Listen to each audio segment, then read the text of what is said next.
Aujourd'hui, nous sommes sur un marché de 600 milliards de dollars. C'est-à-dire que c'est un marché qui est colossal. La nutrition humaine des animaux grandit, grossit, les attentes sont toujours supérieures. Si on parle de déficit en protéines, à l'échelle du globe, il nous manque aujourd'hui 50 millions de tonnes de protéines. Chez nous, c'est Jurassic Park. Depuis le début, on se dit qu'on va pouvoir proposer des protéines des mammifères, puisqu'on parle de protéines de lait, il n'y a que les mammifères qui peuvent le faire. Et très vite, on s'est dit qu'on pouvait essayer d'aller un peu plus loin. Alors on a travaillé sur les protéines de brebis, de chèvres. Et puis aussi, certains marchés nous demandent des protéines humaines pour des laits humanisés, pour les enfants qui ont des intolérances par exemple. Avoir dans nos congélateurs moins 80, vous savez, un peu comme dans Jurassic Park ou dans de l'azote liquide, à la fois des ferments qui sont capables de produire de la vache, mais aussi des ferments qui sont capables de produire des gènes d'hommes, c'est assez atypique. Je regardais cette casserole de lait qui chauffait mais qui ne précipitait pas. Par contre, les auditeurs peuvent faire la même chose chez eux. Si tu prends cette même casserole et que tu ajoutes quelques gouttes de citron, le pH chute et là tu fais de la mozzarella. C'est quand même assez astronomique. On connaît tous quelqu'un qui ne supporte pas le fromage. Sont-ils allergiques ou simplement intolérants? Quand on est concerné au pays du vin et du fromage, on se sent obligé de s'excuser. C'est mon cas et c'est pour ça qu'aujourd'hui, je suis plus qu'heureux de rencontrer l'entrepreneur qui a révolutionné l'industrie du fromage avec des fromages produits sans une seule goutte de lait. On parle d'un marché à 600 milliards. Je vous propose de faire une standing ovation à mon invité Romain, ravi de t'avoir avec nous. Bonjour, ravi également. Romain Chaillot, tu es le cofondateur de Standing Ovation. On va dire en quelques mots, quelques heures, quelques minutes, comment vous avez cranté un certain nombre de sujets sur le marché, la prouesse scientifique, la prouesse entrepreneuriale peut-être, j'espère, et tu m'as promis de te livrer en toute franchise, donc on y va juste après ce jingle, le temps pour celles et ceux qui nous découvrent grâce à toi de s'abonner à la chaîne YouTube ou au podcast directement. Feuille blanche.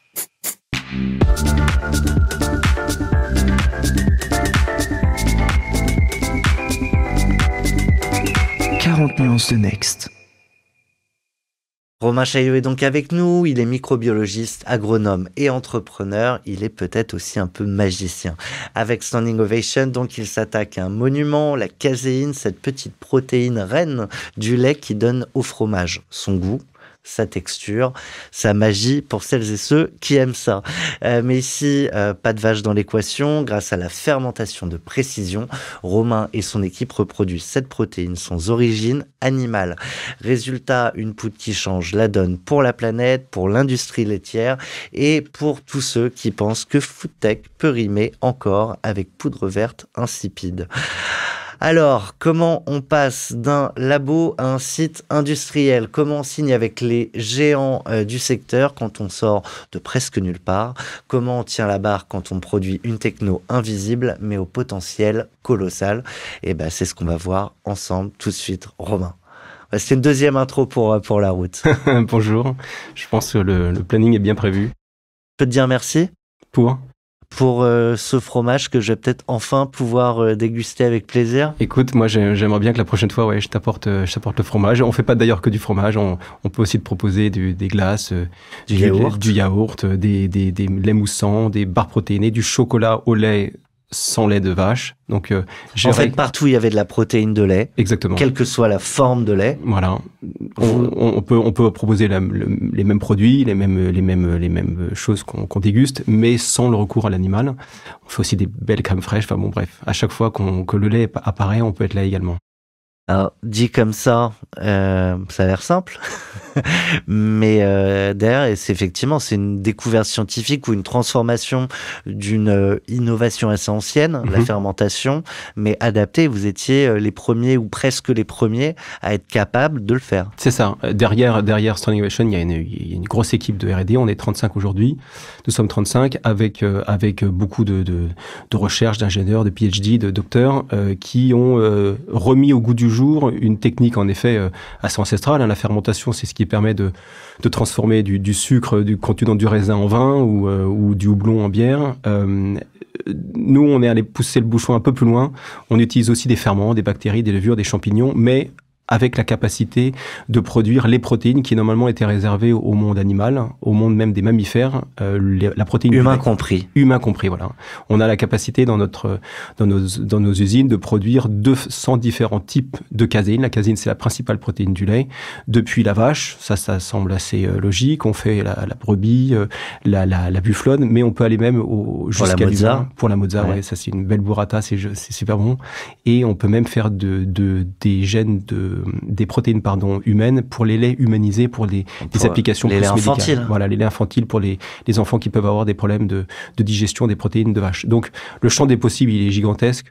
On peut travailler sur des produits pour les mozzarella, des crèmes glacées. Enfin, on s'ennuie pas au laboratoire. J'imagine, tu me disais même, ça ressemble un peu à Jurassic Park. Oui, j'aime bien cette métaphore parce que tous nos ferments, c'est un peu notre banque à nous, et donc c'est stocké un peu comme dans le film dans des congélateurs à moins 80 ou alors dans de l'azote liquide, donc avec cette fumée, vous savez, qu'on voit dans ces films-là.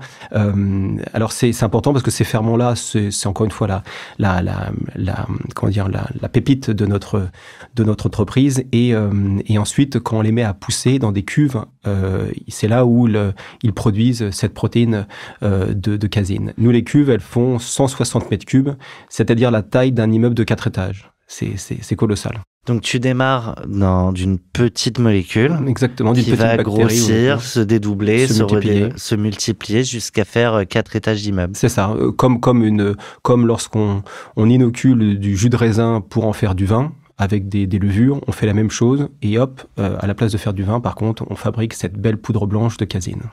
Ça se voit à l'œil nu? Alors ça prend du temps. Non, nous, la fermentation, elle est extrêmement rapide. C'est une des prouesses de l'entreprise. C'est que le fermenteur dont je vous parlais, il est rempli de caséine en 18 heures. Donc, une vache, il lui faut 3 ans et demi pour avoir son premier gramme de lait. Une vache, nous, il nous faut 18 heures.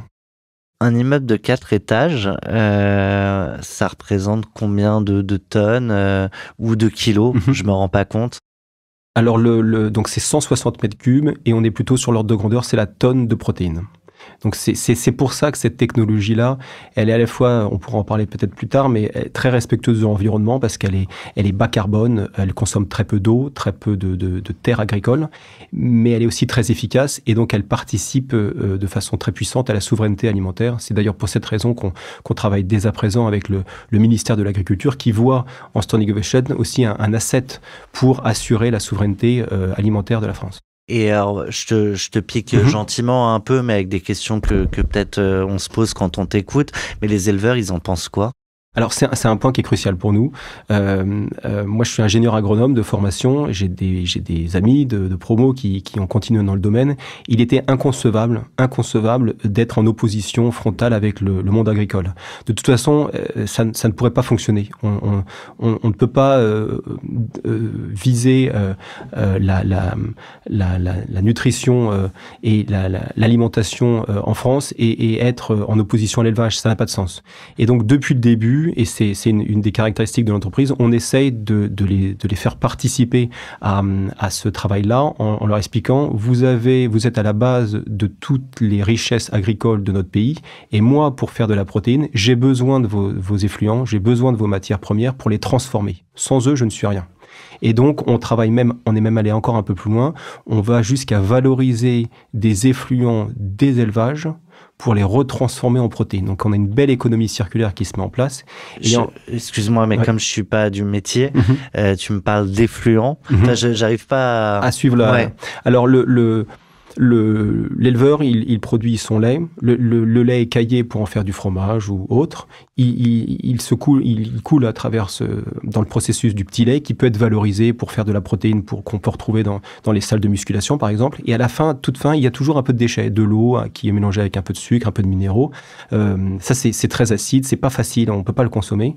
Nous, on a développé un procédé qui est capable de venir comme ça récupérer ces effluents-là, de consommer les acides, les traces de sucre et de les retransformer retransformons en protéines. Donc on fait une super bonne économie circulaire, rien ne se perd, tout se transforme, et en plus l'éleveur, encore une fois, il est à la base de mon procédé. Donc il est englobé avec Et nous. pour lui, c'est une autre ligne de revenus. Tout à fait. Moi j'achète ces effluents-là, et à la fin ça lui fait du pouvoir d'achat supplémentaire. C'est intéressant parce que pour une boîte qui fait du fromage sans fromage, j'exagère un peu, mais il y aurait un storytelling tout trouvé en mode combat contre les produits animaliers, pardon. Et t'as l'honnêteté intellectuelle et peut-être aussi l'enjeu business d'avoir des producteurs qui te cèdent leur récolte. Mais ça, je trouve que ça aurait été facile et que vous n'avez pas plongé dans le storytelling évident. Oui, et puis en plus on le voit alors Standing Ovation, c'est une entreprise qui a été fondée en 2021 et sur les premières années, c'était il y a pas longtemps. Ouais. Sur les premières années, ce sont les plus grands groupes laitiers qui sont venus nous voir, et en plus en France, nous avons les principaux groupes mondiaux. Et en fait, sur les derniers mois, ce sont des coopératives agricoles qui viennent nous voir en nous disant: je n'ai plus assez de lait pour assurer la fabrication de mes yaourts, par exemple. Je voudrais acheter votre protéine pour assurer le sourcing, les matières premières nécessaires à mon business. Donc on voit bien qu'il n'y a pas de compétition. On est tous dans le même bateau et on a tous vocation à nourrir la population. La souveraineté alimentaire, on y revient. T'évoquais les plus grands groupes français, et la date de création de la boîte, je vais redonner quelques chiffres, mais donc fondée en 2021, en 2022, vous levez 16 millions d'euros. Mm-hmm. Vous allez avoir le groupe français Bell. C'est ça. Donc c'est le propriétaire de Vache qui rit, notamment, qui va entrer au capital. On y reviendra. Donc marché de 600 milliards, tu l'as dit, je crois 50 millions de tonnes de protéines qui manquent aujourd'hui sur le globe par an. C'est ça, par an. Et un concurrent américain. Oui, un concurrent qui est parti un peu plus tôt que nous d'ailleurs. Faut avec une autre strate. Avec une stratégie très différente. Nous, on a vocation à faire la protéine qui sert à l'ensemble des applications laitières, on l'a dit, depuis le fromage jusqu'aux crèmes glacées. Le concurrent américain est parti sur un business bien particulier, c'est le fromage à pizza. Moi, je trouve qu'il fait ce qui est pas idiot. En plus, aux États-Unis, c'est un marché qui est colossal. Ce qui est pas idiot non plus, c'est qu'on est sur deux domaines totalement différents. Donc, il y a de la place pour tout le monde. Il fait du bon travail. Je trouve que c'est toujours intéressant de mettre en avant aussi les concurrents qui peuvent aussi nous challenger. C'est comme ça qu'on progresse. C'est comme ça qu'on peut produire mieux et en plus grande quantité. Et donc, après, par contre, c'est une technologie qui est assez difficile. Fabriquer la protéine de vache grâce à des ferments, c'est difficile. Donc, en fait, il n'y a pas beaucoup d'autres entreprises sur le globe qui s'y sont attaquées. Je reste sur la stratégie. Tu as cette boîte qui s'est lancée avant vous, voilà. Qui est spécialisée sur le fromage à pizza. Là, tu te dis, bon, ils ont la techno et a priori, on devrait pouvoir y arriver. On va pas aller tout de suite sur le fromage à pizza parce que c'est pris. On va plutôt imaginer d'autres marchés parce qu'il y en a un certain nombre. Eh ben, alors on est parti assez, dans une direction très différente d'un point de vue technologique. On a des technos assez opposés. Donc on verra à la fin qui a la voiture la plus rapide. Donc ça, c'était le premier point. C'est pour ça que cette technologie-là qu'on a développée, elle est protégée par de nombreuses familles de brevets, parce que une fois qu'on a la techno, il faut la protéger. Donc on a 2 cabinets d'IP qui travaillent avec nous.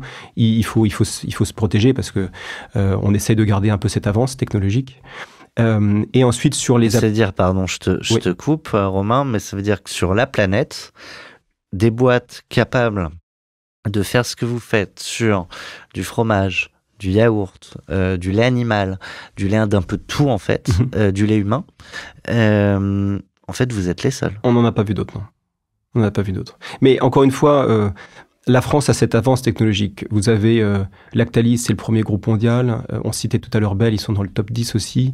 Si je me trompe pas, Savencia, Sodial, Danone, on a les plus gros. Ils sont à quelques minutes en trottinette de notre laboratoire à Paris. Et donc, on est porté par cette avance. Et en plus, en parallèle de ça, la France est un pays de fermentation. On a dit, on sait faire de la bière, on sait faire du fromage, du yaourt, du vin. On a toutes les technologies, tout le savoir-faire. Il fallait comme ça agglomérer, avoir une technologie plus poussée, et ensuite il faut protéger. Donc aujourd'hui, on l'a protégé et on espère bien rester avec cette avance encore un petit bout de temps. Cette technologie, c'est j'exagère un peu et je vais faire le pendant avec la pub. Dis-moi papa, c'est quoi cette bouteille de lait? Mais on n'est pas loin de l'histoire.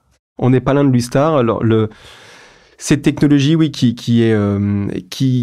alors, on ne le sait pas forcément, mais cette technologie, on l'appelle la fermentation de précision. Comme ça, les auditeurs pourront connaître. C'est de la fermentation de précision et finalement, vous l'avez déjà dans votre assiette, sans le savoir.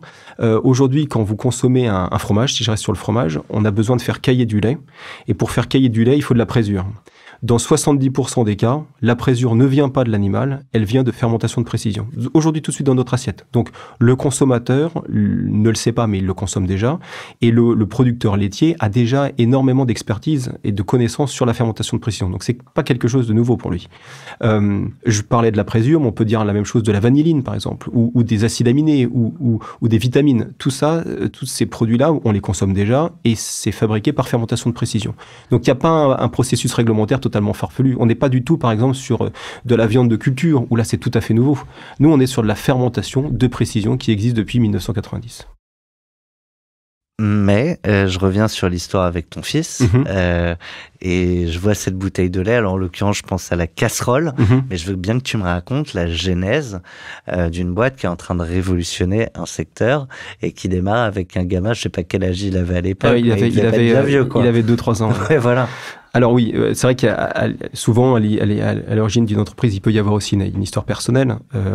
Moi, c'est que j'avais un petit garçon, Raphaël, qui avait quelques années, qui était intolérant, un peu comme toi, ou allergique aux protéines. Et puis, du coup, comme tous les parents font, lorsque l'enfant pleure jour et nuit, on essaie de trouver des solutions. Donc, ça avait été identifié. Et puis, j'avais quand même ce bagage de microbiologiste. Donc, je me disais qu'il y avait peut-être quelque chose à faire. Et jusqu'à cette fameuse journée où je regardais cette casserole de lait qui chauffait, mais qui ne précipitait pas. Donc, cette protéine, elle a vraiment des précipiter. Pardon, précipiter, ça veut dire cailler, un peu comme du blanc d'œuf, tu vois, dans une poêle. Au début, il est transparent, il est liquide, et puis ensuite, il fige. Et ben, la protéine de lait n'a pas cette capacité-là à figer, ou ce défaut-là, entre guillemets, à figer, à se précipiter lorsqu'on le chauffe. Donc, c'est cette petite pellicule-là qui se met quand le lait bout? Oui, alors là vraiment, la protéine de lait, la caséine, c'est vraiment la partie blanche. C'est ce qui fait cette belle couleur au lait. Et donc, ça ne tombe pas au fond de la casserole, si tu veux. Par contre, les auditeurs peuvent faire la même chose chez eux. Si tu prends cette même casserole et que tu ajoutes quelques gouttes de citron, là, le pH chute, et là, tu fais de la mozzarella. C'est quand même assez astronomique. Attends, je rajoute du citron dans mon lait, j'ai de la mozza? Bah, si tu chauffes et que tu baisses le pH avec du citron, hop, les protéines viennent cailler, et tu as une boule de mozzarella. Et c'est pas plus compliqué que ça. Donc, en jouant sur cette propriété, tu te dis, il y a peut-être quelque chose à faire. On peut peut-être faire cette même protéine avec des ferments, jouer sur ces histoires de pH, de température, pour isoler comme ça cette belle protéine et en faire profiter le monde entier. Quand on raconte l'aventure avec un peu de recul, j'ai parlé d'élever de fonds, j'ai parlé d'un marché énorme, j'ai parlé d'une innovation qui est mondiale. Mais on aime bien rappeler dans 40 nuances de Next que tout se fait pas en un claquement de doigts et qu'il y a peut-être eu des moments, en tout cas des murs à affronter, à gravir, à péter, je sais pas. Mais un des sujets, c'est que là, on est 3 ans après le lancement, on n'est pas encore dans les supermarchés. Non. Ça prend du temps. Ça prend du temps pour de la recherche. Il faut produire plus, mieux, avec des partenaires. On a signé d'ailleurs chez Standing Ovation SO un partenariat avec un géant de la fermentation, le groupe japonais Ajinomoto, qui fabrique en France, sur le site de Nesle, du côté d'Amiens. Donc ça, c'était une belle preuve d'amour, j'avais envie de dire, entre ces deux entreprises-là. Donc il y a de la R&D et il y a aussi du réglementaire. On peut pas comme ça mettre sur le marché, et heureusement d'ailleurs, des nouveaux produits qui sont fabriqués différemment, sans passer par un processus réglementaire extrêmement bien balisé. Nous, on a de la chance parce que la fermentation de précision, encore une fois, c'est connu. Et donc, on a juste, entre guillemets, à suivre les mêmes jalons qui ont déjà été validés par d'autres entreprises, mais nous, appliqués à la caséine, mais que vous consommez déjà. On fabrique exactement la même protéine que celle que vous trouvez dans du lait de vache. Donc, le processus réglementaire est assez rapide. Il est plus rapide aux États-Unis. Donc, c'est pour ça que vous aurez les produits dans les supermarchés dès l'année prochaine aux États-Unis. Et par contre, ça sera 2027 pour l'Europe. On a évoqué la levée de fonds, on a évoqué le marché. Aujourd'hui, c'est déjà des commandes fermes et donc un chiffre d'affaires pour la boîte? Alors oui, même si nous sommes encore en phase de R&D puisqu'on continue à améliorer le procédé, il y a déjà les plus grands groupes laitiers, français et mondiaux d'ailleurs, qui passent déjà des commandes parce qu'ils ont envie eux aussi de leur côté de commencer à concevoir les fromages, les yaourts, les barres protéinées ou les laits de demain. Donc ils achètent déjà pour leur centre de R&D, pour leur pilote industriel, mais pas encore pour la commercialisation. Quand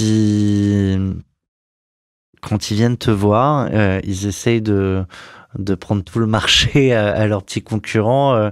Il y a des volontés de prendre un peu le monopole sur... Alors oui, c'est toujours une balance entre un risque et l'enjeu. Et c'est pareil pour eux, c'est-à-dire que quand un groupe industriel vient et se dit « moi, je vais prendre le temps de développer avec vous ce nouveau marché-là », il prend un risque parce qu'il met des moyens humains et financiers. Bien sûr, ouais. Mais par contre, à la fin, il veut prendre une avance technologique.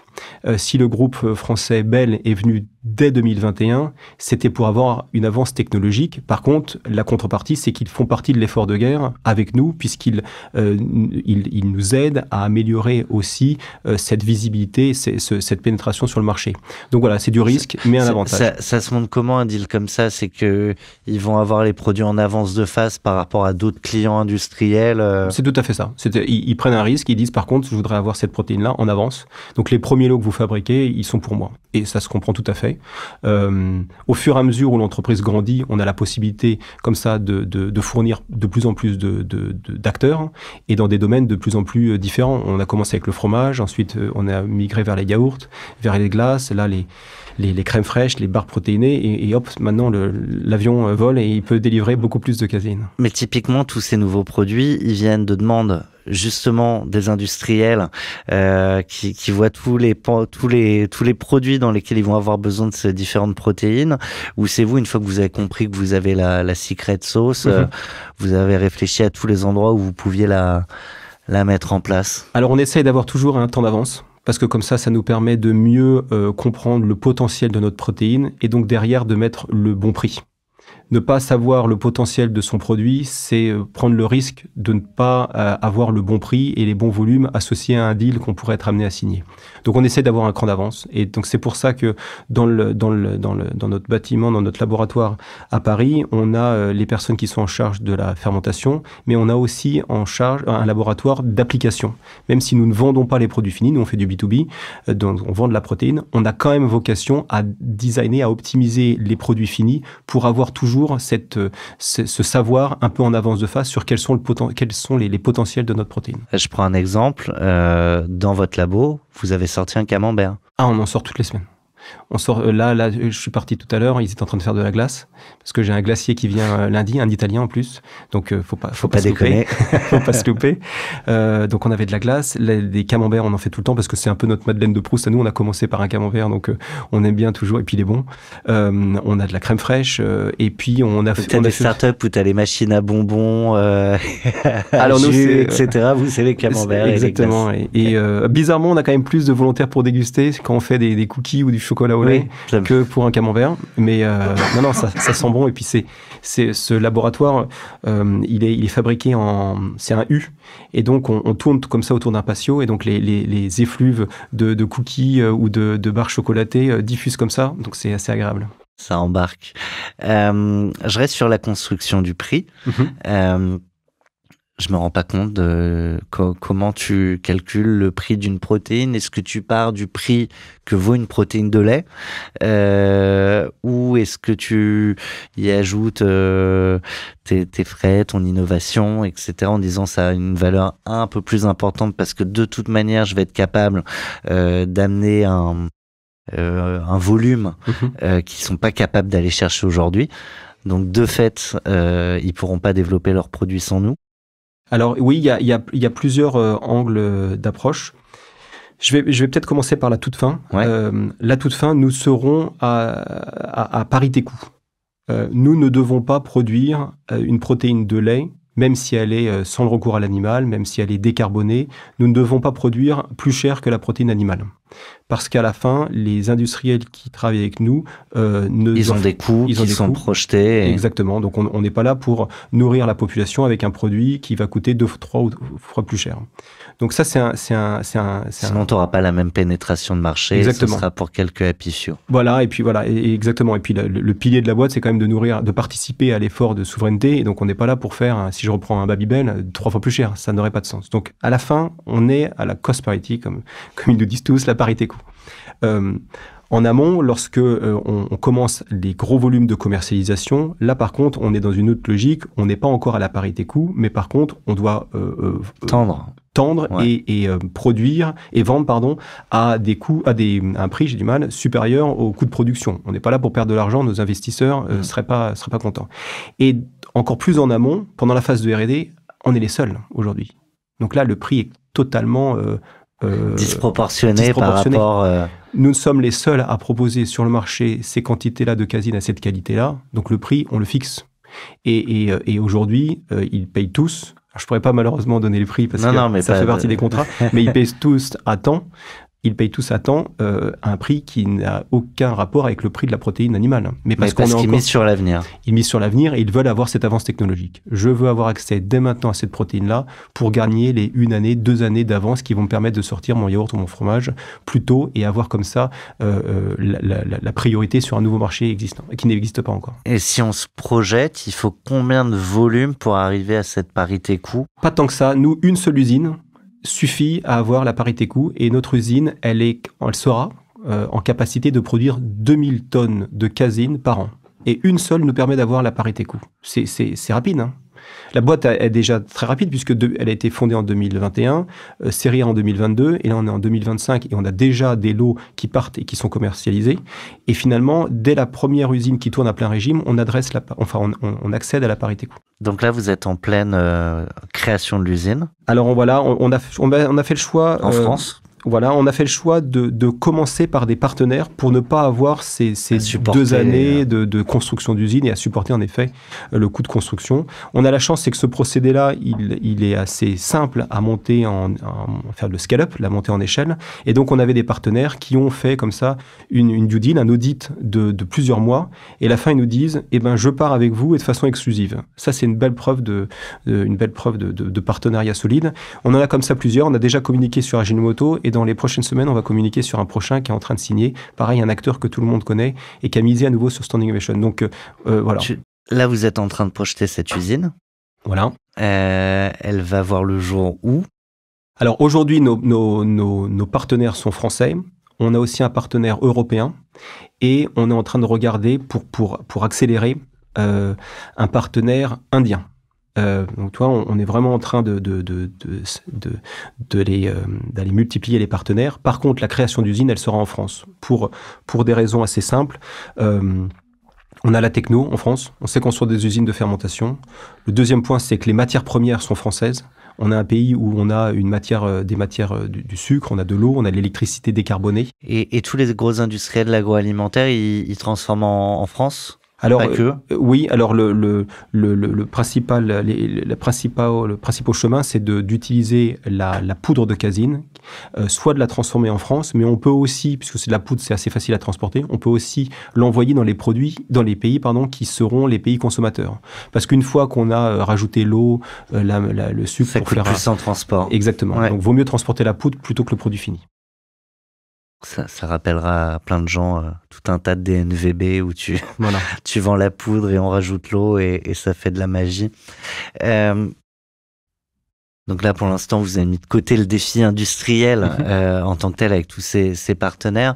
Mais typiquement, on avait reçu ici le patron de Vercor sur les batteries électriques dans le Nord et c'est un défi de taille de construire son usine, développer tout le secteur.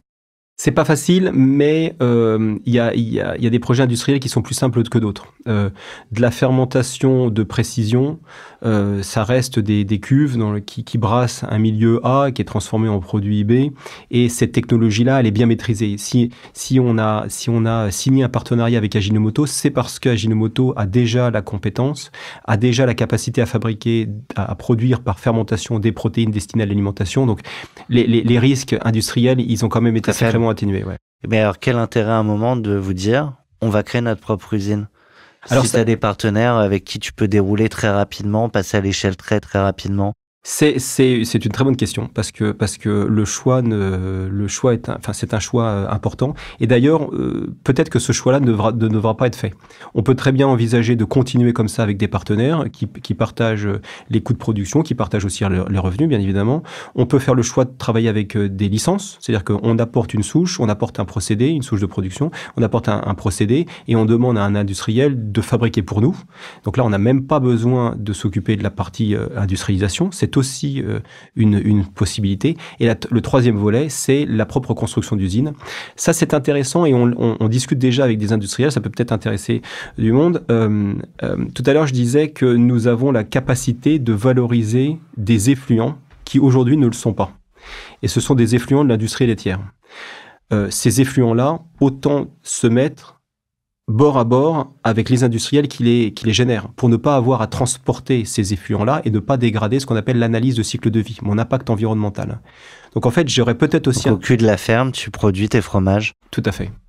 Au cul de l'usine qui transforme le lait en fromage, je récupère par un pipe ces effluents-là et je n'ai pas besoin de les transporter. Donc c'est mon usine qui doit aller au cœur des campagnes plutôt que transporter et dégrader mon impact environnemental. Donc ça fait partie, voilà, on a 3 solutions. Le licensing, le continuer avec les partenaires, on appelle ça des CDMO, ou alors construire mes usines, mais au cœur même des bassins qui génèrent ces effluents-là. Quand on parle de start-up / de protéines, évidemment, j'imagine que beaucoup de gens pensent à Insect, qui n'a pas eu les résultats escomptés par les fondateurs. Je sais pas, toi, ton regard là-dessus et comment t'expliques le modèle qui avait été proposé, qui n'a pas fonctionné. Et des fois, c'est juste une question de timing. Hein. Je tiens à le rappeler aussi, il n'y a pas de jugement du tout. Versus le modèle que vous développez aujourd'hui avec Standing Ovation. L'entreprise Insect, on la connaît bien parce qu'en plus on a un investisseur en commun, donc Antoine Hubert, l'ancien CEO. On avait le plaisir de recevoir ici. Exactement, ouais. et c'est quelqu'un de brillant. Moi je pense que déjà la technologie elle est plus complexe. Faire pousser des insectes dans des fermes verticales, personne d'autre ne l'avait jamais fait. Le marché est à créer, on ne consomme pas de protéines d'insectes, ils étaient précurseurs et ils sont arrivés aussi, c'était les premiers. Donc ils avaient quand même plusieurs difficultés. Dans notre cas de figure, le marché existe déjà, vous consommez déjà tous des protéines de lait et en plus on adore ça, une mozzarella, un fromage, une glace, le marché n'est pas à créer. La fermentation de précision existe déjà, le réglementaire existe déjà et j'ai déjà des partenaires qui peuvent produire pour moi. Dans le cas d'Insect, il devait avoir sa propre usine parce que d'autres usines n'étaient pas compatibles. C'est beaucoup plus dur, plus petit, enfin marché plus difficile à créer, etc. Et donc, ils vont peut-être y arriver à un moment ou à un autre. Il peut y avoir des hauts et des bas, ou d'autres vont peut-être prendre le relais. Mais voilà, on parle vraiment de 2 technologies différentes. Là, c'est plus facile. Encore une fois, quand je vous parle de protéines de lait, ça parle tout de suite, et vous n'avez pas à vous demander si vous allez pouvoir la consommer ou pas. Et la fermentation, encore une fois, en France, on cartonne, on y arrive bien, quoi. On sait faire. À quel moment, avec, je crois que tu avais un autre associé, mais à quel moment vous vous dites là, en fait, on a réussi?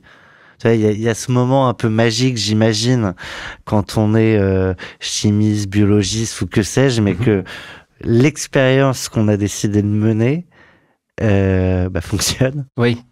Alors, je pense qu'on s'est pas encore dit une seule fois on a réussi, parce que vraiment, réussi, c'est quand c'est dans les supermarchés. Je pense, ouais. J'ai compris. Par contre, il y a des moments. Mais le défi technologique, à un moment, faut aussi savoir le reconnaître. Oui, et il y a des moments comme ça où le temps s'est un peu figé. J'en ai un qui me revient vite à l'esprit. On était en confinement et on parlait à l'équipe de Bell. On leur a présenté.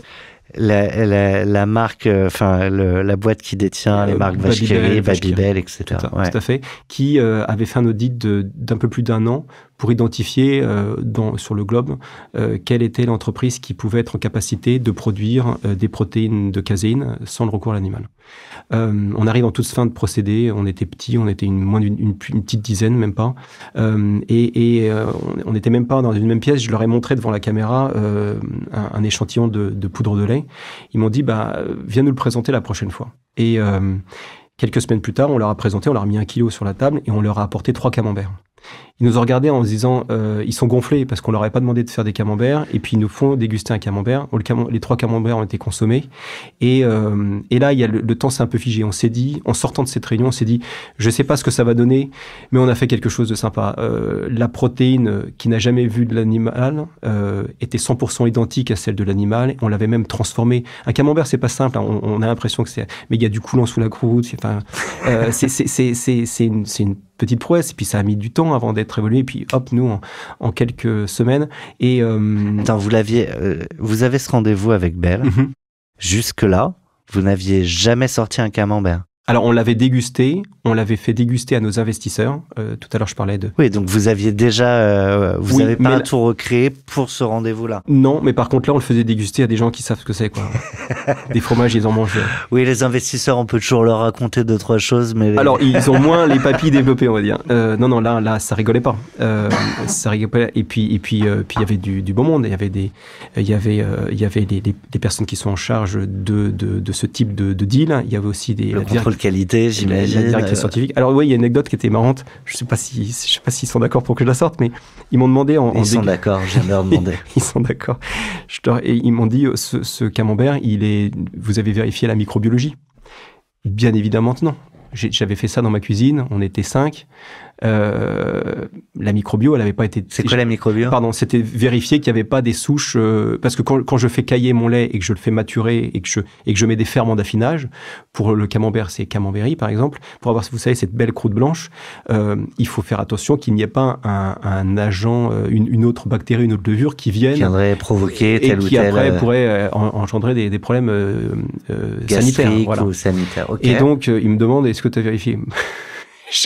À l'époque, on était encore une fois toute petite pépite. Donc tu l'avais fait, oui. Alors, la seule chose que j'avais faite, et on le faisait avec mon associé, c'est que 2-3 jours avant, je retournais le fromage, je prenais un bout, je le mangeais, et je vérifiais si j'étais malade. Le contrôle qualité. Ça vous donne le niveau de contrôle qualité. Donc je leur explique. Je leur dis, non, je vais pas vous raconter des salades. Voilà, je retourne le camembert. Voilà, j'ai coupé un bout. Je suis devant vous aujourd'hui. Je pense qu'il est bon. Ils se sont regardés en se disant, qu'est-ce qu'on y va, on n'y va pas. Ils sont joueurs. Ils ont tout mangé. Ils ont pris un premier bout, il était délicieux, ils ont tout mangé. Et on avait amené aussi du cream cheese. T'aurais tué quelqu'un? Non, c'était la fin d'histoire de Standing Ovation. Alors, on n'était pas bien embarqués, en effet. Mais je pense que c'était aussi un moyen de vérifier quelles étaient les entreprises, à la fois... c'est des mastodontes, hein, Bell, ouais. C'est une belle boîte, et puis qui vend, je crois qu'ils ont 30% de leur chiffre d'affaires américain, donc ils avaient comme ça cette puissance de feu en Europe, en France, mais aussi à l'étranger, mais aussi qu'à cette agilité, c'est-à-dire qu'ils étaient capables de manger un camembert qui n'avait pas été testé et qui avait été fait par 5 gugus dans une cuisine, quoi. Donc on cherchait ce genre d'acteurs, puissants mais malléables. Ça ne fonctionnerait peut-être pas avec des plus gros ou avec des boîtes étrangères qui auraient demandé avant une analyse microbiologique pour vérifier que tout était clean, quoi. Donc voilà, c'était le début. On savait qu'à ce moment-là, il y avait quelque chose qui s'était passé. Leur message, coup de téléphone, WhatsApp, mail, je sais pas, qui a suivi ce rendez-vous, c'était quoi la teneur? La teneur, c'était tout de suite après. C'était le président le président de l'époque de Bell, qui est descendu, qui a pris un bout de fromage. Il m'a posé une seule question, parce qu'il avait le goût en bouche, donc il connaissait le goût, il savait que c'était bon. Il m'a demandé l'impact environnemental. Il dit, je veux savoir si c'est bon, ça je l'ai vu. Je veux savoir si c'est un fromage qui permettre à Bell d'être précurseur dans la réduction du coût environnemental. Donc, je lui ai sorti les chiffres qu'on avait. Par exemple, on réduit de 94% les émissions de gaz à effet de serre. 94%, c'est pas un petit chiffre, quoi. C'est massif. C'est-à-dire qu'à quantité de protéines équivalentes, on fait moins 94%.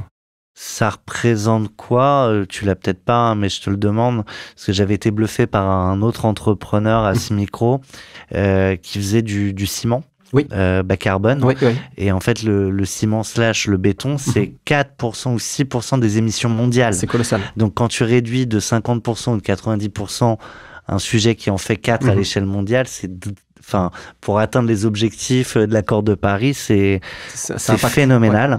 Donc, ça représente quoi aujourd'hui? Là, on fait un peu plus gros encore, parce que l'élevage, alors je parle de l'élevage dans sa globalité, ouais. C'est un peu plus de 14% des gaz à effet de serre. 14%. Donc, quand vous réduisez significativement l'impact environnemental d'une des activités de cet élevage. Encore une fois, je parle de l'élevage en propriété. C'est massif. On a fait le calcul d'ailleurs avec mon directeur financier là il y a quelques jours parce qu'on voulait avoir cet ordre de grandeur. Une simple usine de Standing Ovation peut réduire comme ça de plusieurs gigatonnes de CO2 par an en équivalent CO2. Donc c'est un vrai poumon qu'on installe comme ça dans nos campagnes. On se fixe quelques objectifs ensemble. À 5 ans, tu penses que si toutes les réglementations, validations, agréments arrivent en temps voulu, à 5 ans, vous sortez combien de camembert, combien de yaourts, combien de tonnes demain de protéines très variées? Je vais pas refaire la liste de toutes celles que tu as évoquées tout à l'heure. Alors, on fabrique, nous, la caséine. D'ailleurs, on en fabrique aussi d'autres protéines. On a maintenant une plateforme de R&D et une plateforme industrielle qui nous permet de ne pas faire que la protéine du lait, mais d'en faire d'autres. Donc, c'est encore d'autres marchés qui s'ouvrent. Exemple ?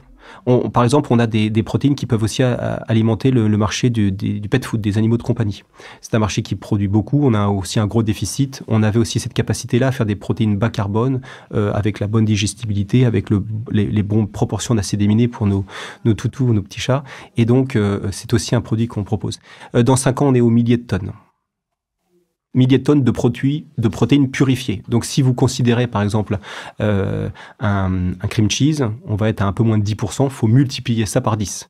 Si vous considérez une glace, on est à 3%, il faudra multiplier par 33, vous voyez le truc. Donc là, on est aux milliers de tonnes.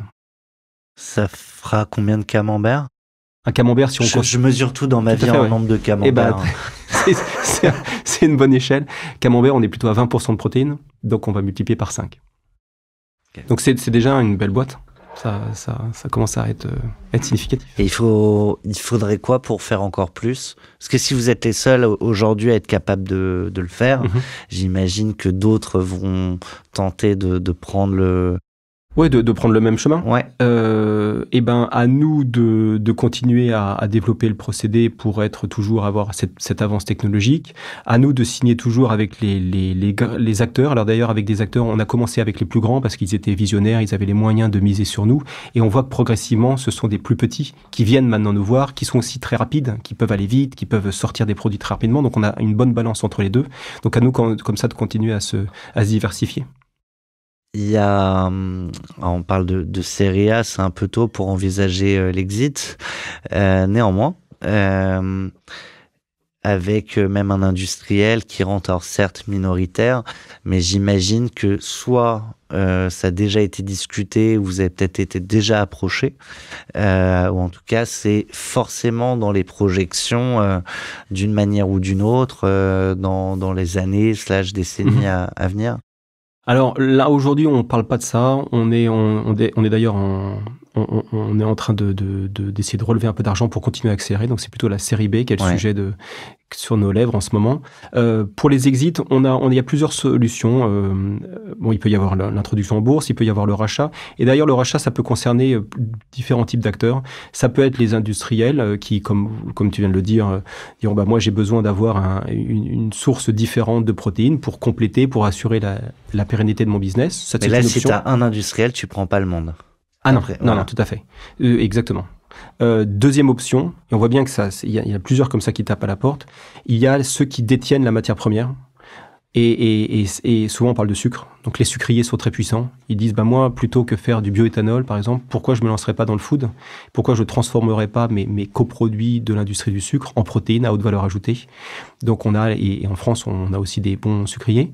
Et enfin il y a aussi ceux qui vendent déjà des ingrédients, parce que la caséine, la protéine de lait, c'est un ingrédient, donc tous les gros ingrédientistes qui sont aussi des mastodontes peuvent se dire pourquoi pas aussi rajouter dans mon magazine, dans ma toolkit, une nouvelle protéine, et pas n'importe laquelle, la protéine dont tout le monde raffole, la protéine de lait. Il y a d'autres typologies d'acteurs potentiellement candidats à un rachat. Tu vois, les sucriers, j'aurais jamais imaginé, mais effectivement, ça leur dit. Ouais. Non, j'ai l'impression que là, j'ai cité les trois principaux.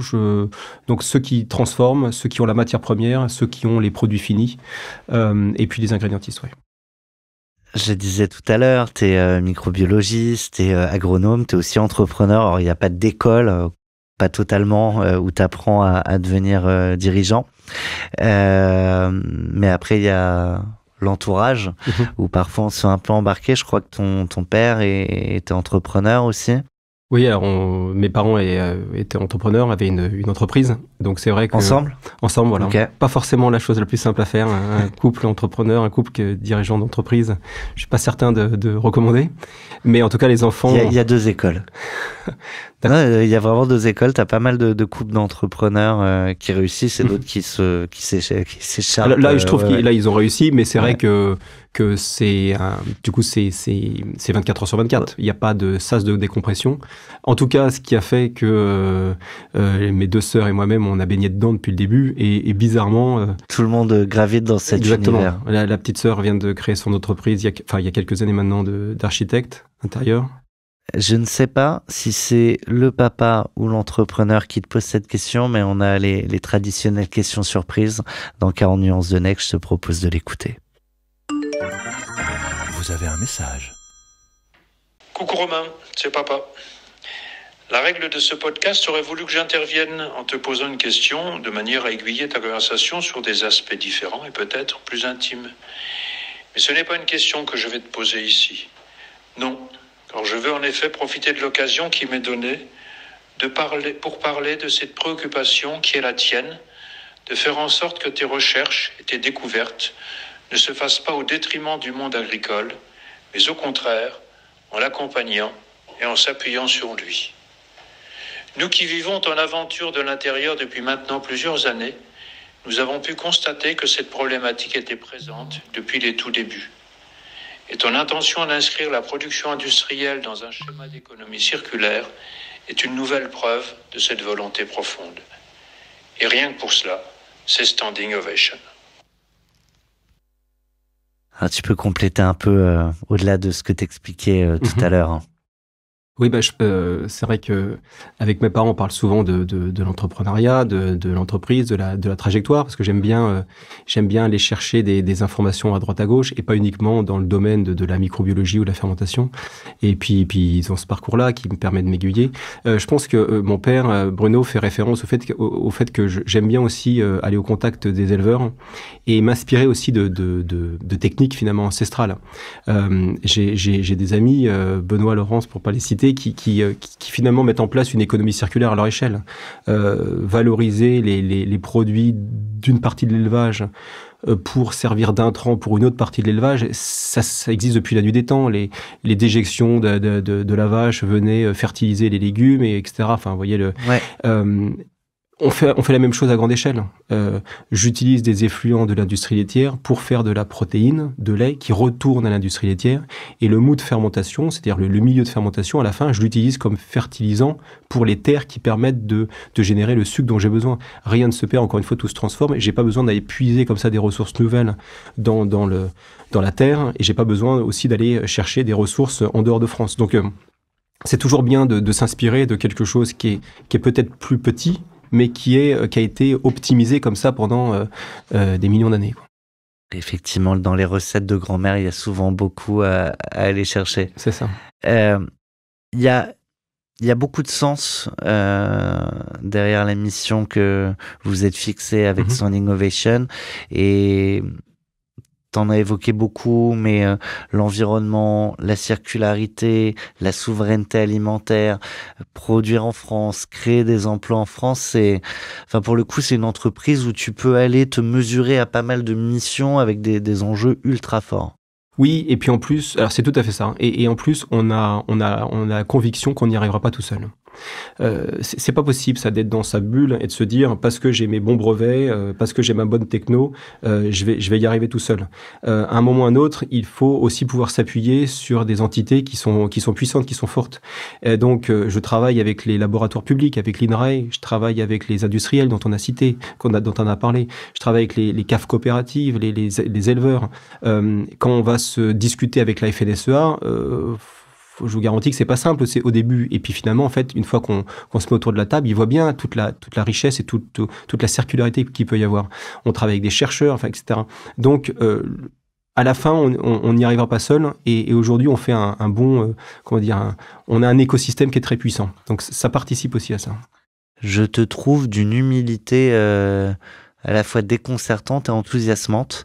Et je pense que ça va me faire une super transition avec ce qui pourrait faire l'objet de la carte blanche que tu as choisie autour du rôle de dirigeant, du rôle de CEO. On sait que parfois, on est dans des mondes où il peut y avoir beaucoup d'ego, de l'ego bien placé, parfois de l'ego mal placé. Et c'est l'objet de ta carte blanche. Carte blanche pour 40 nuances de Next. Là, le micro, tous les caméras sont à toi. Tu vas où tu veux, je te suivrai où tu iras. On peut imaginer que pour cette carte blanche, il y avait un thème, je trouve, qui était intéressant. C'était, comme tu le disais, la position du CEO. Alors moi, je suis pas CEO d'ailleurs, je suis directeur général et j'ai embauché il y a un peu moins d'un an un CEO, un nouveau CEO. Et le principe était assez simple, c'est que je pense qu'on peut être efficace, performant pour créer une entreprise, pour débroussailler, pour ouvrir un peu le champ des possibles. Mais par contre, c'est un autre métier que de piloter un avion qui a décollé et qui a besoin de signer des deals industriels, de signer des partenariats. Moi, je sais pas faire ça. Je sais pas faire ça et je sais même pas si j'en aurais envie. C'est encore une fois, moi j'aime bien concevoir, créer, fédérer une équipe, j'adore ça, aller chercher les talents pour faire avancer l'avion ou le bateau si on reprend cette métaphore. Mais par contre, une personne qui a de l'expertise, c'est riche et j'ai pas envie de caper, d'amener un plafond de verre sur mon entreprise.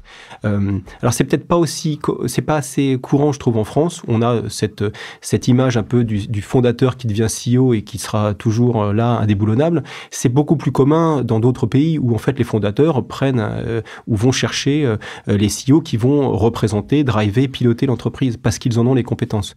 Et donc, par exemple, il y a un peu moins d'un an, je suis allé chercher Yvan qui a rejoint l'entreprise, CEO avec 30 ans d'expérience dans le domaine du B2B, dans le domaine de l'ingrédient. Avant d'avoir 30 ans d'expérience, j'aurais quelques cheveux blancs en plus et ça vaut pas le coup. Puis je serais peut-être pas performant. Donc voilà, peut-être que pour faire continuer à progresser la boîte, plutôt qu'essayer de caper et de mettre ce plafond de verre, allons chercher les talents où ils sont. Je reste là-dessus.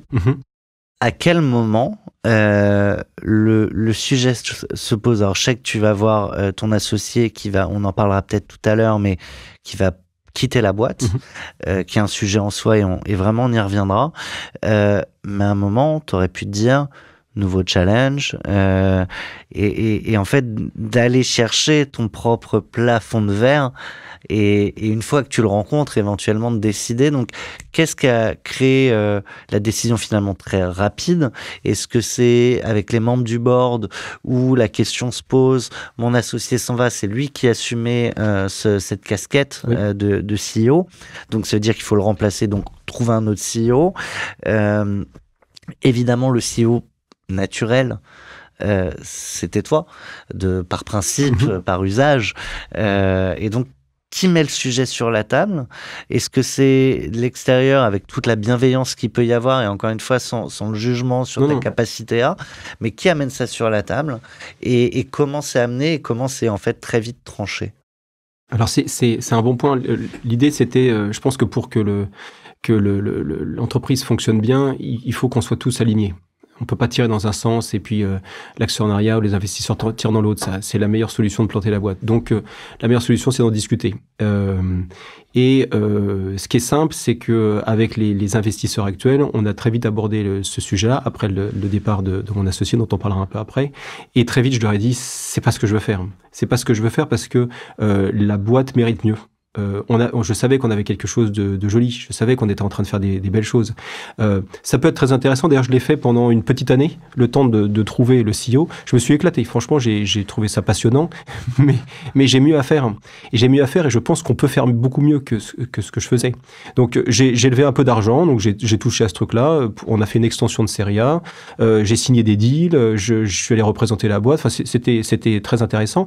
Mais mais en fait, je veux plus. Et je veux plus et je veux mieux. La boîte vaut mieux. Et donc, allons chercher les talents ailleurs. C'est beau de le dire. Je suis pas sûr que tous les entrepreneurs, qu'on se pose tous la question régulièrement de se dire est-ce que je suis au bon endroit pour ma boîte et et où est ma boîte potentielle par rapport à ce que je suis et ce que je suis capable vraiment de lui apporter. Donc je propose à tout le monde de faire 1 minute de silence, de partir en introspection profonde.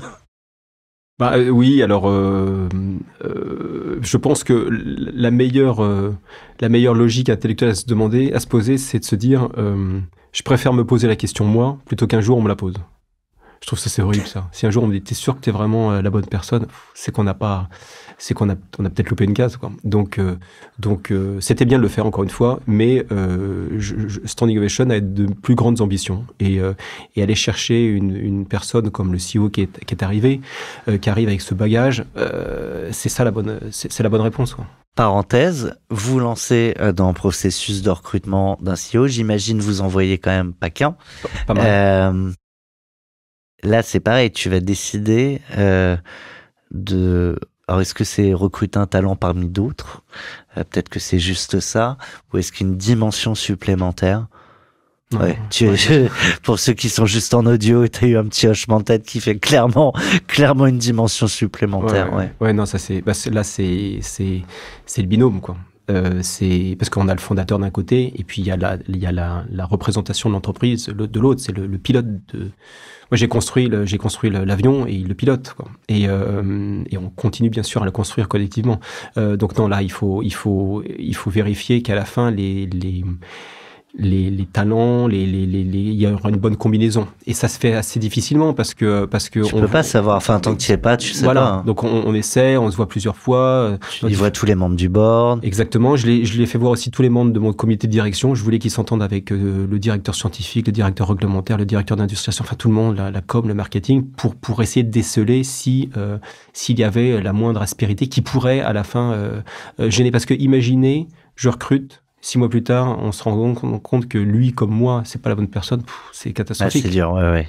Catastrophique parce qu'on même à l'extérieur, on donne l'image d'une entreprise qui avec un turnover qui est trop important. Donc, on a poussé le bouchon. Au fur et à mesure, j'avais 2 candidats à la fin. Et donc, on challengeait les deux pour être sûr qu'on choisisse le bon. Et j'ai pu être aidé, bien évidemment, avec les membres les investisseurs qui ont l'habitude aussi, qui m'ont aidé, qui m'ont conseillé. Ils n'avaient pas tous la même idée d'ailleurs, donc il a fallu essayer de voir aligner un peu. Ouais. Et puis le CEO actuel, les a rencontrés tous. Il allait les voir au Danemark, en France, à l'étranger. Donc voilà, c'était un. Là, tu disais, je vais chercher de l'expérience. Mais pour une boîte comme ça, avec autant d'ambition, il faut aussi aller chercher une vision. Est-ce qu'il y a un truc qui t'a dit ou... Je sais qu'il y a un point qui m'a surpris. C'est que Yvan était à l'aise dès le premier entretien. C'est-à-dire que à l'aise, on est rentré dans le vif du sujet très vite. Sur la techno, il a été impressionné par les technologies. Il a tout de suite aimé le projet, il a aimé le nom. Ce qui n'était pas toujours le cas. Standing Ovation, ça partage. Ah ouais. C'est assez partagé. Et chouette le nom. Alors, il y en a c'est quoi les arguments des détracteurs? Ça n'a aucun rapport avec les produits laitiers ou nutrition de façon générale. Moi, c'est ce que je voulais. Je voulais casser les codes. Je voulais pas avoir un green quelque chose, un future quelque chose ou un sustainable quelque chose. Je voulais être un peu différent. Alors là, pour le coup, on est très différents. Et il y en a qui adorent, d'autres qui n'aiment pas du tout. Lui, il aimait beaucoup. Et il y avait le côté humain aussi. C'est-à-dire que avant de regarder s'il allait bien s'intégrer dans la boîte, il voulait savoir avant tout si on allait bien bosser ensemble. Il faisait attention à ça parce qu'il avait aussi conscience que on peut pas se louper, quoi. Il vient, on peut pas au bout de 3 mois se dire tout bien réfléchi, on s'est trompé. Ça ne pouvait pas être le cas. Je te propose une question surprise de Yvan. Yvan Chardonnance. Chardonnance, ouais. Super. Donc le fameux CEO de Standing Ovation. Vous avez un message. Dis-moi, Romain, là maintenant, qu'est-ce qui te ferait plaisir? Ça, c'est bien du vivant, ça. Ça, c'est bien du vivant. Qu'est-ce qui me ferait plaisir? Je pense que c'est des questions qu'il se pose et qu'il me pose souvent, puisqu'il essaye justement de faire en sorte que tout fonctionne bien, qu'on soit aligné. Moi, ce qui me ferait plaisir, c'est d'accélérer aujourd'hui. C'est d'accélérer. On est dans un moment passionnant. On voit bien que le monde autour de nous bouge à une vitesse folle. Ce qui se passe aux États-Unis en ce moment, sur la partie scientifique, sur la partie réglementaire, c'est mouvant et j'adore ça. Parce que la force d'une start-up, c'est d'être le petit bateau qui navigue parmi les grosses vagues. Et donc, on change de direction, on s'adapte. Enfin, c'est la partie qui est intéressante, je trouve. Donc là, en fait, on a envie d'accélérer maintenant. Ça bouge autour de nous. C'est maintenant qu'il faut appuyer sur l'accélérateur et ne pas être dans la retenue. Donc, ce qui me plairait bien, c'est d'accélérer, c'est-à-dire développer encore plus de procédés, de optimiser, recruter, aller chercher d'autres industriels, d'autres partenariats. Accélérer, quoi. Accélérer. On est dans cette phase-là. Ta nouvelle casquette consiste en quoi maintenant que tu as ce fameux CEO? Alors, j'ai toujours la casquette de directeur scientifique, parce que c'est celle qui correspond à mon parcours. Et puis c'est comme ça qu'on a démarré, c'est ce qui me plaît. J'adore aller mettre mes nez dans les éprouvettes ou dans les fromages ou dans les fermenteurs. Il y a aussi une casquette de représentation, parce que c'est bien de montrer aussi qu'il y a une certaine continuité. On a certes changé le pilote, mais on a une continuité. Donc, c'est ce que je fais aujourd'hui, par exemple. Vous avez une continuité avec de la représentation. Et puis, au niveau stratégique, avoir cet historique de 4-5 ans d'entreprise, ça permet d'avoir une vision stratégique qui complète celle des autres décideurs de l'entreprise. Donc, ça fait quelque chose de bien équilibré. Et s'il y avait une casquette ou une mission que tu n'as pas encore vécue, que tu te fixerais bien, en tout cas qui te ferait plaisir à goûter? Alors, comme on a commencé, on était deux dans un garage, j'ai l'impression qu'on a tout goûté. On a tout goûté. T'as goûté les débuts? J'ai goûté les débuts, oui, c'est vrai. Par exemple, la semaine dernière, j'étais dans l'usine. L'usine, c'est sombre, on travaille jour et nuit, 24 heures sur 24, et c'était 7 jours sur 7. On dort 3 heures sous un bureau. Enfin, c'est encore les débuts d'une start-up. Et la dernière fois que j'avais vécu ça, c'était il y a quelques mois. Et j'aimais bien ça. On sent que le cerveau est fatigué, on sent que les traits sont tirés, mais ça nous montre que rien n'est acquis. T'es en train de bâtir quelque chose. Ouais, et puis ça saoule les équipes, quoi. Les gens, quand on se croise le matin à 5h30 et qu'on est en train d'essayer de voir comment améliorer, c'est joli, quoi. Ça soude. Et c'est pas quelque chose que j'ai pas goûté, mais c'est quelque chose que j'apprécie de regoûter. Remettre la blouse, par exemple. C'est joli aussi, ça, de temps en temps. Alors, j'ai de moins en moins de temps de le faire, mais c'est bien de replonger de temps en temps et de montrer que rien n'est jamais acquis. Et même si on signe avec les plus grands, de toute façon, à la fin, le yaourt ou le fromage, il est pas encore sur l'étagère. Hein, et donc, il nous reste du travail. Et tu l'as dit, hein, tu peux signer avec les plus grands. Il n'y a pas un entrepreneur passé ici qui n'avait pas des claques à partager. On en prend plein, des petites, des moyennes, des plus grosses. Tu m'as dit, il y en a beaucoup. Moi, il y en a une qui m'intéressait, qu'on a évoqué rapidement tout à l'heure et sur laquelle je voulais qu'on se pose. Mais c'est le fait de voir partir son associé, cofondateur, où pareil, là, ça remue énormément l'esprit de l'entrepreneur que t'étais. On a une rubrique, un jingle, je le passe, mais allons vite au sujet. Waouh! Pour cette claque-là, puisque c'est la catégorie, c'est vrai qu'il y avait un aspect de cette vie d'entrepreneur qui était intéressant de partager. Peut-être c'était le changement d'associé. Donc ça s'est fait... C'est plus qu'un... Enfin, pardon. Mm-hmm. Alors, oui, c'est un changement d'associé, mais c'est le départ d'un cofondateur avec qui tu as tout construit. C'est ça, depuis l'idée originelle, les premiers brevets, les premières souches, les premières galères, les premiers contrats. Donc c'est un pan de l'histoire qui part également. Et c'est vrai que c'est pas facile. C'est pas facile parce que c'est pas juste une personne qui travaille dans l'entreprise qui s'en va, ce qui est déjà difficile. C'est une partie de l'âme, une partie de la stratégie qui part avec. Un miroir. Une personne, un sparring partner dans les sens ou dans l'autre. Et donc, je l'ai bien mis volontiers dans la partie claque parce que... alors pourtant, ça s'est fait plutôt facilement. Il a pris cette décision et tout était structuré. Malgré ça, fallait pas que ça fasse un coup d'arrêt dans la trajectoire de l'entreprise. Il fallait que la progression soit toujours linéaire, voire exponentielle. C'était après la levée? C'était après la levée de fonds série A, ouais, c'est ça. Et j'étais en pleine levée de fonds pour une extension. Donc, aller voir les investisseurs et... C'est quoi, comment tu le... Alors, après coup, l'histoire est peut-être pas exactement la même, mais sur le moment, comment tu racontes, comment tu passes l'info au moment où tu es sur ton extension, pour que ce soit entendable, que ça mette pas de doute, en fait, dans la tête de l'investisseur que tu veux convaincre? Alors, l'avantage, c'est que l'extension de série A, je l'ai fait avec les historiques. Donc, en fait, ils ont participé à cette réflexion commune, donc ils l'ont pas appris du jour au lendemain. Ils étaient impliqués dans ce processus, la réflexion a été commune, on en avait déjà débattu, etc. Donc, c'était smooth, quoi. Mais il y a les collabs. Alors voilà, il y a les clients. En interne, il faut expliquer. Les clients, alors les clients, ils achètent un produit, ils achètent aussi une équipe, mais ça peut passer. Restons sur les collabs. Ouais, en interne, alors c'est pas simple parce que pour quelle raison, pourquoi à ce moment-là, comment on va s'organiser, etc. C'est pour ça que tout à l'heure je parlais de ligne directrice, enfin de fil conducteur, pardon, à garder. Heureusement qu'il y avait encore un fondateur qui était là et qui disait « Ne vous inquiétez pas, le temps de recruter, j'assure ce poste-là. » Et à la fin, ça n'a pas changé grand-chose. On a toujours eu la même dynamique, on a toujours eu les mêmes assets, la même trajectoire, la même philosophie. Et c'est un bulldozer qui avançait finalement.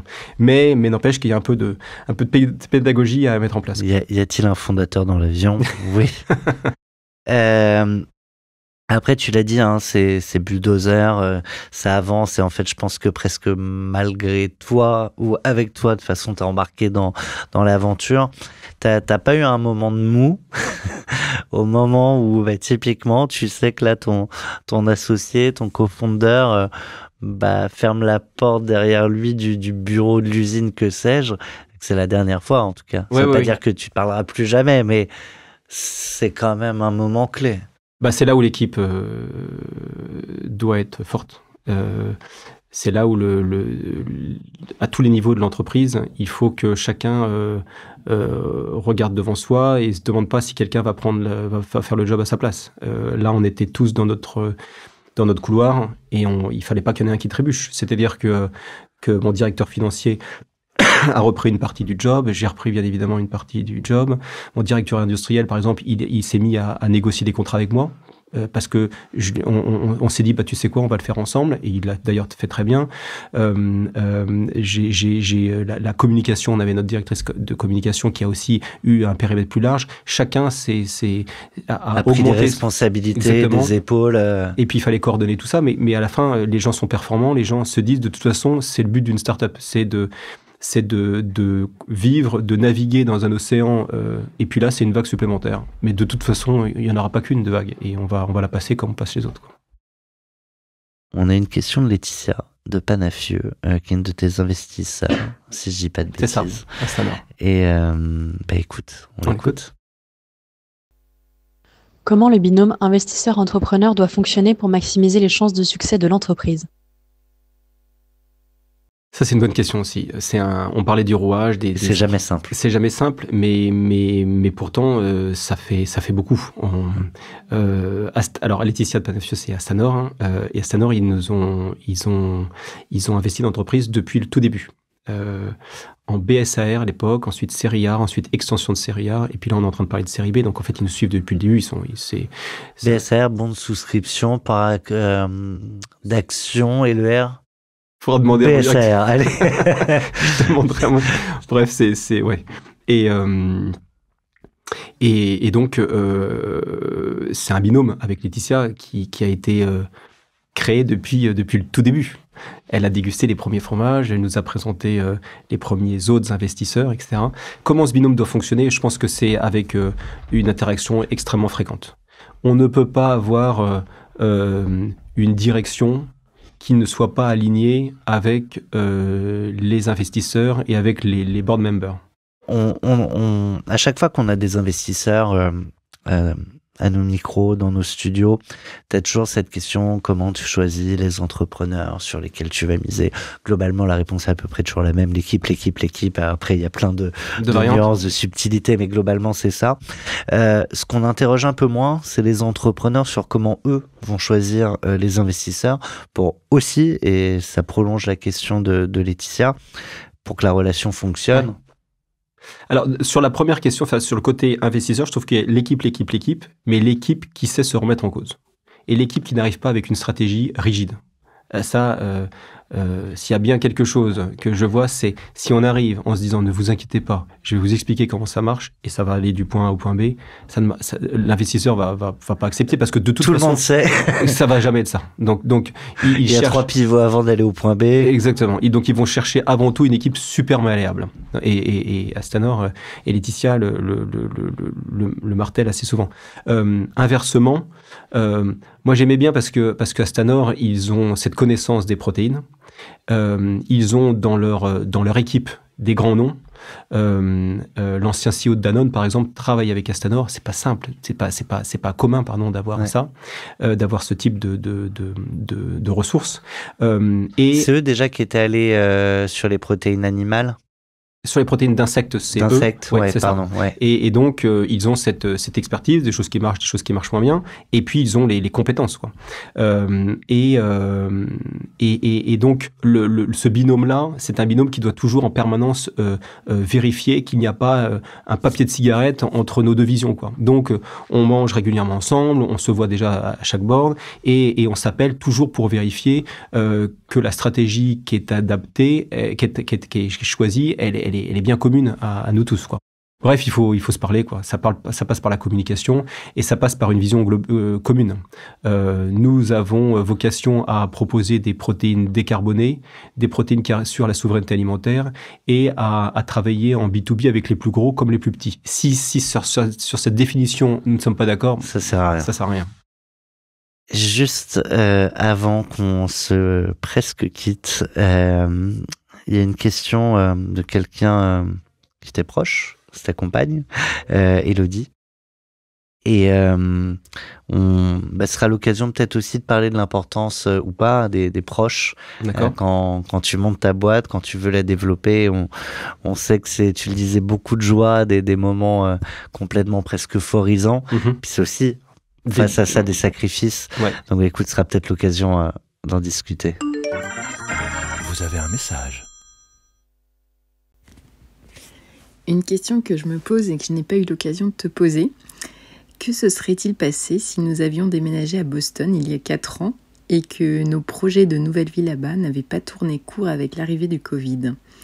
Notamment, est-ce que les choses se seraient passées différemment aux États-Unis pour toi?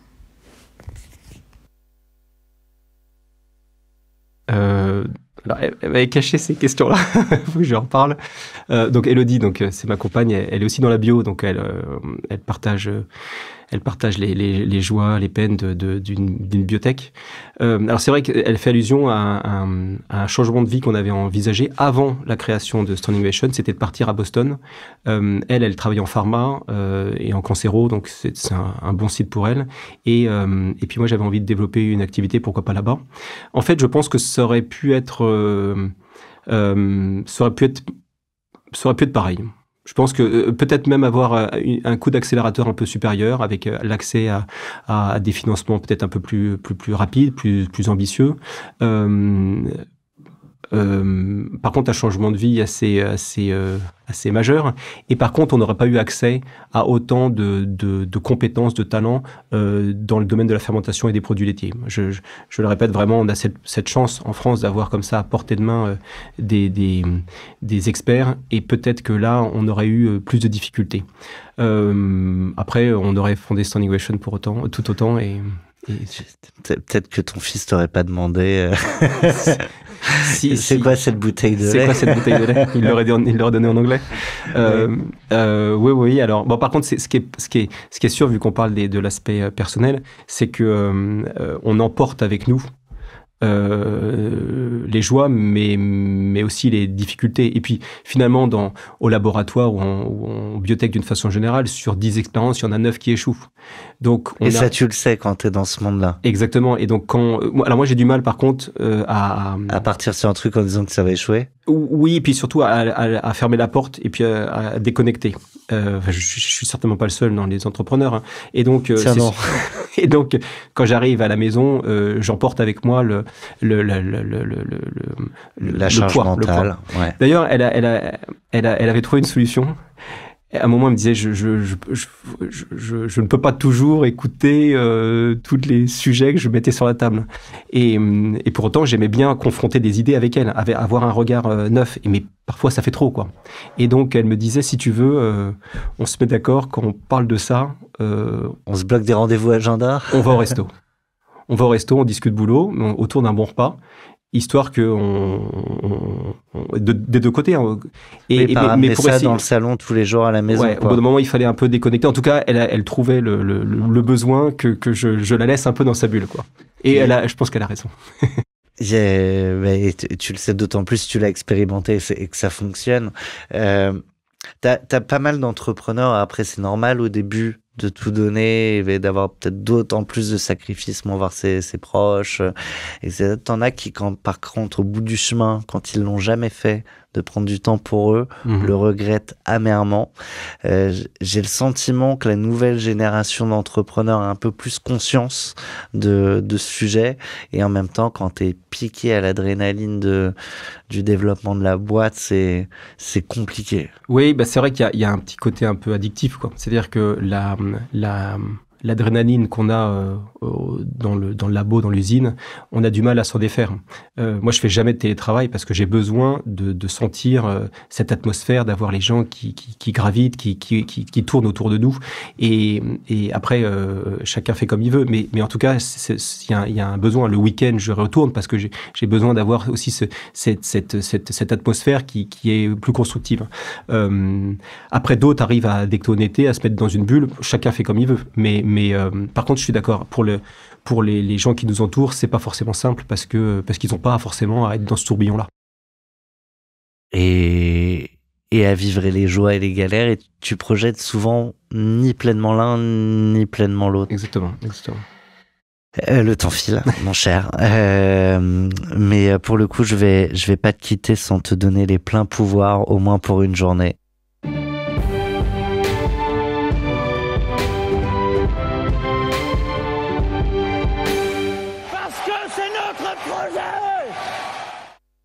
Rapidement, et je crois dans ton domaine, il y a un petit truc que tu aimerais voir améliorer, accélérer. Oui, en effet, il y a un aspect qui pourrait être un peu accéléré.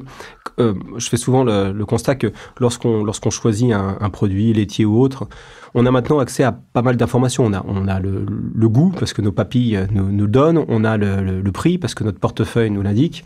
On a le Nutri-Score, par exemple, parce qu'on a ces petites lettres qui nous permettent de dire si c'est plutôt bon pour notre santé ou pas. Plutôt, oui, parce que c'est pas parfait non plus. C'est pas parfait, mais on voit qu'on va dans la bonne direction. La partie, est-ce que c'est bon pour l'environnement ? J'ai bien conscience qu'on y travaille, il y a des avancées dans le domaine, mais on pourrait un peu accélérer. C'est-à-dire que à produits à goût identique, il y a peut-être quand même certains qui sont un peu plus vertueux, qui sont un peu plus neutres d'un point de vue impact environnemental. Et c'est vrai que ce score-là, cet indicateur-là pourrait être un peu plus visible, mis en avant, développé, pour qu'on puisse choisir un fromage aussi en fonction de ça, savoir s'il a été produit localement et qu'il a été très peu transporté, plutôt qu'un fromage qui a été produit avec du lait qui venait de très loin, ou avec des protéines comme celles qu'on fabrique qui ont un bas impact environnemental. Je trouve que ça pourrait permettre aux consommateurs d'y voir un peu plus clair et de choisir plus précisément ce qu'il souhaite mettre dans son assiette. Écoute, là, ta proposition de loi presque clé en main, j'ai rien à ajouter, si ce n'est qu'on ne se quittera pas sans que tu choisisses et que tu partages le nom d'une femme entrepreneur que tu admires et qu'on espère recevoir dans quelques temps à ce micro. Alors, dans ce domaine des produits laitiers, il y a une personnalité même que je trouve remarquable. C'est la directrice de l'entreprise Hectare dans la région parisienne qui permet de concevoir... Avec Niel, ça, non? Avec Xavier Niel, oui, exactement, qui permet de concevoir un peu l'agriculture de demain. Je l'ai rencontré quelques fois, on ne se connaît pas personnellement. C'est Audrey Bourrelot, j'espère que je n'écorche pas son nom, mais qui a une vision qui me semble intéressante pour proposer comme ça une agriculture à la fois bonne pour l'environnement, bonne pour les papilles, bonne pour les produits, mais aussi qui soit plus respectueuse de l'éleveur ou de l'agriculteur et pouvoir le rémunérer notamment à sa juste valeur. Peut-être une question qu'on pourrait adresser à Audrey. Écoute, tu devances tout, mais tu peux même t'adresser directement à elle. D'accord. Bon, même si je ne la connais pas personnellement, mais Audrey, j'aimerais bien te demander si dans ta vision de l'agriculture de demain, tu envisages comme rouage dans cette vision-là, la fermentation de précision qu'on développe chez Standing Ovation, comme un moyen, pareil, de donner du pouvoir d'achat supplémentaire à nos éleveurs qui en ont besoin. Voilà. Comme ça, on fait un petit placement de produit Standing Ovation dans le prochain. Bien vu. Écoute, c'est un plaisir de faire ta connaissance, de partager cette aventure. Une première mondiale qui, j'espère, sera leader mondial encore dans 5 ans, dans 10 ans, dans 20 ans. J'espère qu'on aura le plaisir de te faire revenir, avec des produits, goûter ces fromages, et puis surtout de voir ce que vous avez réussi à cranter sur le marché. Tout à fait. Hâte d'y être et hâte de te retrouver. Merci à toi. Tu vois, on ne s'est pas quitté, que j'ai déjà envie de te revoir. Merci beaucoup, merci beaucoup, Romain. Et merci à vous toutes et tous qui nous suivez. Alors là, taux de complétion 100%. Vous êtes incroyables. Je me rends compte que vous êtes de plus en plus nombreux et nombreuses à nous suivre sur la chaîne YouTube. On a un peu moins de messages privés sur YouTube, donc je serais curieux de savoir qui vous êtes. Si vous êtes encore là, c'est que ça vous a intéressé. Sûrement que vous êtes peut-être déjà abonnés, donc dites-nous qui vous êtes, ça nous intéresse. Merci à toutes et tous. Merci à vous. Feuille blanche.